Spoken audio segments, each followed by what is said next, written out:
முதலீட்டாளர்லாம் பார்த்து கொண்டிருக்காங்க, தப்பாக நினைக்க மாட்டாங்களா, தவறுதலாக சிந்திக்க மாட்டாங்களா, இப்படிலாம் பேசுகிறீங்கன்னு சொன்னாங்க. நேற்று நம்ம அன்பு முதலமைச்சர் அவர்கள் 110 விதியின் கீழே ஒன்று கொண்டு வந்தாங்க. பரந்தூர் விமான நிலைய திட்டத்தை இந்த அரசு ரத்து செய்து சொன்னாங்க.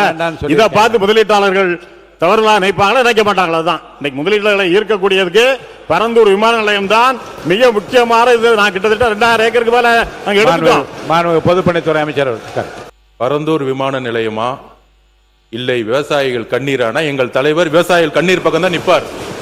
இது உறுதியாக சொல்றோம்.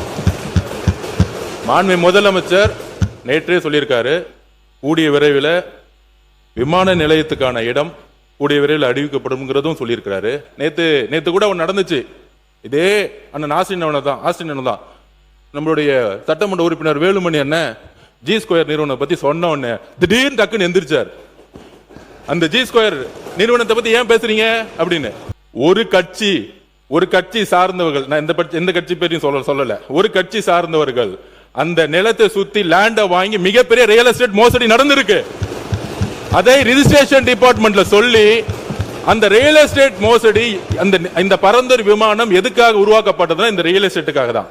அங்க ஒரு மாபியா கும்பல் அங்க ரியல் எஸ்டேட் 5 ஆண்டுகளுக்கு முன்னாலே விமான நிலையம் வருகிறது என்ற அடிப்படையிலே அனைவரும் தெரிந்து ஆளுங்கட்சி, முன்னாள் ஆளுங்கட்சி திராவிட முன்னேற்ற கழகத்தை சார்ந்தவர்கள் அங்கே இன்வெஸ்ட்மெண்ட் செய்து விட்டார்கள், முதலீடுகளை செய்து விட்டார்கள், முதலீடு போட்டு விட்டார்கள், கோடிக்கணக்கான முதலீடுகள் போட்டுவிட்டு அது 3 மடங்காகும் 4 மடங்காகும் நம்ம பரட்டி கொண்டு வாரி வந்து விடலாம் என்று எதிர்பார்த்தார்கள்.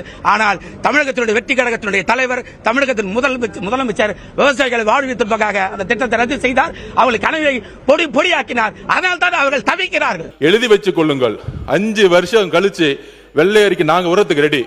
உங்களோட 10 மடங்கு இங்க வந்து பொருளாதாரம் வந்திருக்கும். ஏனால் ஊழல் இல்லாத ஒரு ஆட்சியை எங்களோட முதலமைச்சர் கொடுப்பாரு. இதற்காக எல்லா இண்டஸ்ட்ரியும் வரும். 45 நாள் 60 நாளுக்குள்ள சிங்கிள் விண்டோ சிஸ்டத்தை முதலமைச்சர் உருவாக்கி இருக்காங்கிறத பதிவு பண்றோம். இதுல இப்ப அதிகமாக கவலைப்பட்டு இங்க கதறுபவர்கள் அனைவரும் பாத்தீங்கன்னா ஒண்ணே ஜி ஸ்கொயர் மாப்பிளைக்காக இருக்கட்டும், இல்லைன்னா அதுல கருப்பு பணத்தை கொண்டு போய் முதலீடு செய்தவர்களா இருக்கட்டும், வேற யாருக்காகவும் இருக்காது. கண்டிப்பாக விவசாயிகளை மட்டும்தான் கணக்கில் வைத்துக் கொண்டு இது செய்யப்பட்டிருக்குது, வேற யாருக்காகவும் இல்லை. முன்னாடி தானே டேப்லெட் போட்டேன், 1/2 மணி நேரத்தில் சாப்பிட்றேன். நான் வரலாற்று இப்போ நிறுத்திட்டேன்.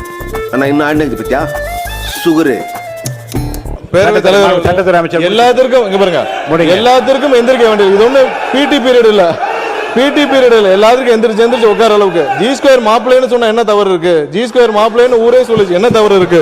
இது எல்லாத்துக்கும் எந்திரிச்சு உட்காருக்கு. இது ஒண்ணு பிடி பீரியட் இல்ல, உட்காருங்க பேசலாம்.